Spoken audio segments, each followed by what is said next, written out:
Maintenant, on va traiter de la troisième démarche qui est la démarche interactive. Alors, ce type de démarche s'applique très bien à un sujet dit scientifique. Pourquoi ? Parce que c'est la démarche constat, cause, conséquence. C'est-à-dire que tu vas d'abord commencer par exposer un phénomène, en exposer les causes, puis les conséquences. Durant l'été, de nombreux Français partent bronzer sur les plages de France. Ici, il s'agit simplement de l'exposition du phénomène. Vraiment, factuellement, c'est ce qui est observé. C'est pour ça que j'ai dit en intro que c'était vraiment une structure très spécifique au sujet scientifique, mais tu vas voir que là, je vais pas du tout traiter d'un sujet scientifique et pourtant ça va marcher. Cela provient du fait que de nombreuses entreprises, pendant la période estivale, ferment et donc contraignent leurs employés à poser des congés. Mais ce n'est pas tout. En effet, de nombreux employés, n'étant pas dans des entreprises qui ferment l'été, choisissent également de poser leurs congés.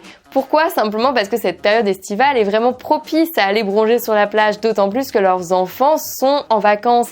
Et donc, lorsque les deux conjoints travaillent, l'un va certainement poser des congés puisque trouver une nourrice est parfois très difficile. Cette fois-ci, on explique les causes et le pourquoi de ce phénomène. Les gens partent en vacances, pourquoi ? Fermeture des entreprises, les enfants sont en vacances, il fait trop beau, tout le monde veut bronzer. Cela entraîne donc une forte baisse de la productivité en France puisque de nombreuses usines viennent à fermer. Et donc là, on expose simplement la conséquence économique. Donc maintenant que tu as bien compris comment on va structurer tout ça dans cette démarche interactive, je te laisse avec l'exemple et la question du hack.